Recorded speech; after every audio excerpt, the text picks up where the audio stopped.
way we practiced this week, the energy was high. Everybody technique was good this week. The coach pointed out a lot on the film. He was just like, I'm excited to see you guys eat because of the work you guys put in this weekend. There's no part of me that's like, I need to beat the Titans when Derrick Henry's at his best. Those days are past me. My testosterone levels have dropped just enough. This is Will Anderson, defensive end, apparently from LSU, by the looks of it. I wonder, what is that shirt? It's a Harley shirt. It's not an LSU Harley shirt. I'm surprised he would wear that shirt, given the colors. Somebody fill me in on that. Is that like his high school colors or something? Will Anderson, the high school he played at, they had a cage that guys would like. It was a big fake cage, and they would all stand in it and get all hyped up and everything before intros. And then when it was time for the end, when they announced the team, they would bust out of the cage. It's badass. My high school might have had like a banner once or twice. We'll talk about my high school later. My high school got awesome like the year after I graduated. My high school was really good. And then the year I was a junior and senior, the years I played varsity, we sucked for the first time in forever. And then they hired a new coach and they were awesome again. And like, I feel like I might have been the issue. Will Anderson on the takeaways from the defense today and what the energy was like. Man, the energy was high, but like we knew going into this week what type of game this was going to be. Like the way we practiced this week, the energy was high. Everybody technique was good this week. The coach pointed out a lot on the film. He was just like, I'm excited to see you guys eat because of the work you guys put in this weekend. I mean, JG, Malik, Rain, all the defensive linemen, they did a really good job penetrating. That's what we practiced all week, just penetrating, disrupting, having fun, and getting the quarterback off his spot. All 11 guys, that's how you protect. Hold on. Just do your job.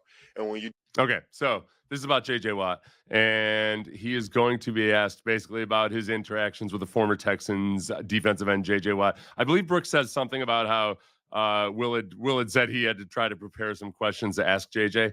That's my life now. See, Will, now you know what it's like to interviewing JJ Watt is tough sometimes because he's been asked all these different questions, and you don't want to bore him with one that he's been asked a million times.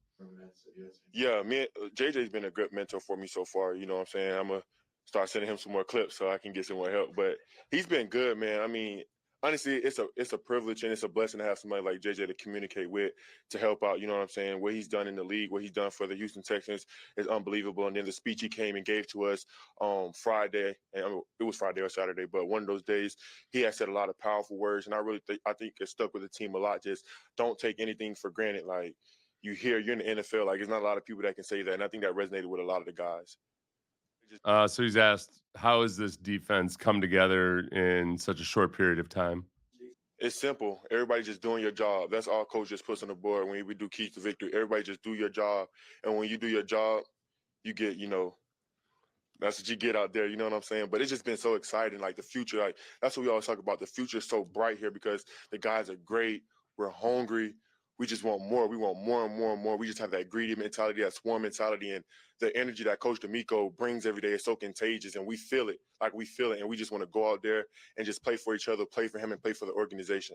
That's my bad. I got very little sleep last night because I was so excited about this victory. I lay in bed for like 2 hours thinking about trying not to think about various things. So there was that. As far as doing your job, that is like, honestly, obviously that's the old Belichick saying, that's the Sean Payton saying, that's everything. But on defense, especially, you can, it's cool to watch because you can really see when a team has focused on defense, on really being disciplined that week and executing your responsibility. And I saw it after week 2 with the Texans, because the Texans laid that egg defensively where there are multiple instances where they just didn't even touch the ball carrier until he was well past the line of scrimmage. I think one thing that really shows up is guys, when they're in a selfless act on the field, and I've seen this with the defensive tackles and some of the linebackers at times over the last couple of weeks, and the defensive backs. If your job is to just bounce a play or to contain, but you're not going to make the play, but you're attacking it, like I'm getting double teamed, but I am going to beat the crap out of these guys as they double team me. Or I've got to contain this, but I'm going to blow this dude up to turn it back inside instead of just trying to hold my position. I've seen that over the last couple weeks. So that's nice to see. Just like on offense, wide receivers blocking, tight ends blocking, doing the stuff that you don't get the glory for. That's just a good sign that guys are receptive to coaching. So that's really nice to see. So basically, it's described here as on the confidence and growth of this team and how it feels to finally see those results these last 2 weeks. It's been great, man. I mean, we still got so much more work to do, and we can get better at so many things. But again, just going back to the future of how everything is building up, we just say keep chopping wood, keep stacking those days, man, and everything's gonna take care of itself. But to have a young team like this, to everybody just buying in, I think that's the biggest thing. Everybody just buying into what the coaches are asking for and what they want for us to get done. You know, the thing about Will and CJ, especially because they've been, pretty vocal and like very much about building camaraderie and everything. I can't remember. CJ must have said this last week. I thought I heard it yesterday, but I didn't remember hearing it this morning. Was that these guys come and like they've still got very much of a college mentality, which is awesome, which is like, yeah, we're going to be a big team. We're going to be together. They haven't quite lived through yet when their buddies go off in free agency or their buddies get cut or what have you. But there are some NFL teams that really do a good job of creating like as close to possible of a tight college camaraderie. For a long time, the Ravens were like that. And I don't know if they still are or not. The Bills back when like the old, really good Bills of the 90s were either famous or notorious for being super tight. Like, they partied like they used to party in the 80s and 90s. These kids don't do that anymore, but they were super tight about it. They would all have parties at Jim Kelly's house after each and every home game. It was really cool. And there's some teams that are still like that. I think it's attainable and it's achievable. It's hard to do. It's not so simple because it's like a rock band, like when guys go off and start getting married and you've got kids and responsibilities and everything, it's harder to keep as tight. Imagine that, but instead of 4 or 5 members, you've got 53 plus. So Kim Davis asked, what has gotten better each week? Because you talk about growth a lot. The execution. That's it right there, the execution. I mean, the energy is always there. The intensity is always there. Now it's just everybody executing their job and doing their job. I mean, that's what you see, like, Coach always talk about if we was one play away from this or we was one tackle away from this, and we start cutting back on those things, just everybody just start executing, and that's just been the beauty of everything. And I see a few people commenting. I don't know if there's a discussion going on about Will's stats. I think that he's very good by rookie standards of being a combo pass rush / run defender. And it's hard to get those guys, it's hard to get pass rushers that actually give a damn about the run and then play with good technique versus the run. And Will very much does that. He still needs some polish to his pass rush. I'm not overly worried about it at all because I think he's, there's a lot of times now he's winning, but he's not winning quite fast enough. And a lot of that just comes refinement and muscle memory. The fact that he's talking to JJ intrigues me because JJ did not start off statistically awesome in his first 2/3 of a season. He told us yesterday. I asked JJ what advice he would give to Will Anderson about what not to do. And JJ said, I think he said, don't suck the first 2/3 of the season, because that's what I felt like I did. That was JJ's assessment of himself. I think JJ in the first 2/3 of his rookie season, he was very, very close to making a lot of plays, but he was just kind of awkward. It looked like he was trying real hard, but not always in the right direction. And Bill Kolar, the defensive line coach, just crushed JJ day in and day out. JJ said he wasn't sure if he even liked football by the end of that season because Bill Kolar was so tough on him. And now he loves Bill Kolar. They're best buds. I think like Will Anderson is like that in some regards right now. And sometimes that happens with guys who are super conscientious because they're trying to do everything the right way. The guy that just comes in and kind of like, it's just like a dumb, male bimbo that just wants to chase stuff that will get him paid. Those guys flash really quickly. I think it might be a little bit more of a slow burn, but I'm not disappointed in him so far whatsoever. I'd love for him to have 9 sacks already, but I think the trajectory is all right with him.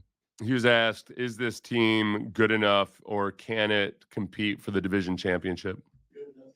Yes, most definitely.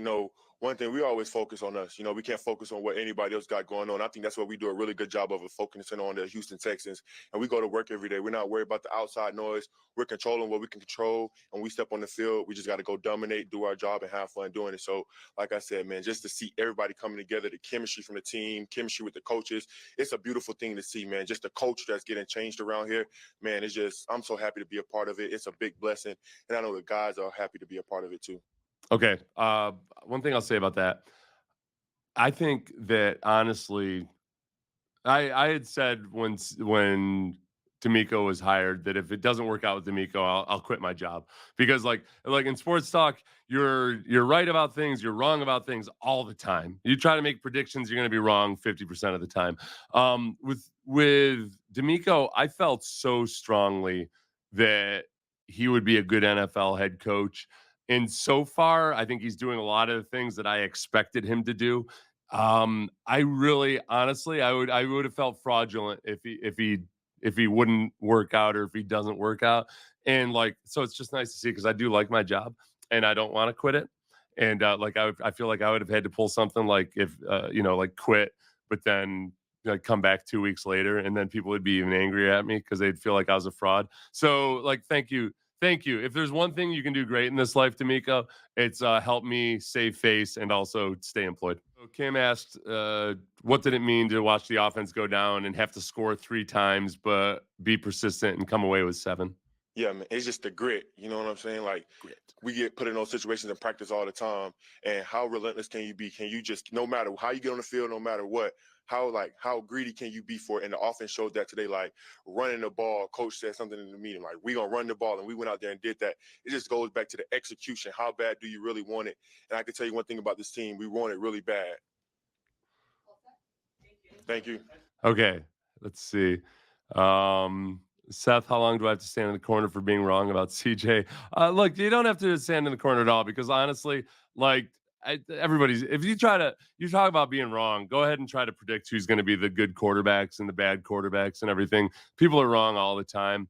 Gosh, Zach, I hope it wasn't me, or I hope you didn't perceive that I was the one who said that you don't know football when you wanted CJ over AR or Young. I feel like the majority would have been CJ over Anthony Richardson. But then the majority was Bryce Young over CJ. I honestly, like, the one thing that threw me, because I think a lot of I've tried to be as transparent as possible about this. Like, I was skeptical of CJ's leadership ability, because I couldn't quite get a beat on him, like looking from afar. And then Ohio State people and a couple of you guys sent me to like a couple different interviews, like on the pivot and everything, and some of his press conferences. Like, all right, I get it on the leadership side. I understood better like who he was. That I think sometimes I was like a lot of other people. I misperceived some of his demeanor as like as being something other than it was, until I started to investigate a little bit more. The part on the actual throwing ability, anticipation, all of that, I think that's where a lot of us are going to end up being wrong, and we'll see long term. In just like what, like how much better was Bryce Young actually at that, versus was it just the absence of adversity? I think the absence of adversity, Ohio State, is what had people feeling like CJ Stroud didn't have as much of a ceiling, or whatever. Like, whoever's wrong, whoever's right, don't overthink it, man. Like, there's like any different way that you can make the decision. Whatever's supposed to happen. You know what? CJ Stroud is here ultimately through a strange twist of fate and circumstance that includes Charlie Casserly perhaps underperforming as a general manager. And yet, do you know why DeMeco Ryans is here? It's because Charlie Casserly drafted DeMeco Ryans into this organization. And okay, so should we have fired Charlie Casserly earlier? Should Charlie Casserly have remained? Who knows? Just let bygones be bygones. All right. Just like with the Astros, like for everything that we wrung our hands about during the regular season, for all the worries and this and that and the other thing, it's going to be a whole different set of issues in the postseason. And one of them, one of either Abreu, Maldonado, Perhaps Jake Myers. I don't know. Like one of those guys will overperform, and then an awesome player will underperform, and just keep moving on with it. I'm trying to get philosophical here, and it's just not working on sleep deprivation. Should I watch the Texans highlights of this game with y'all?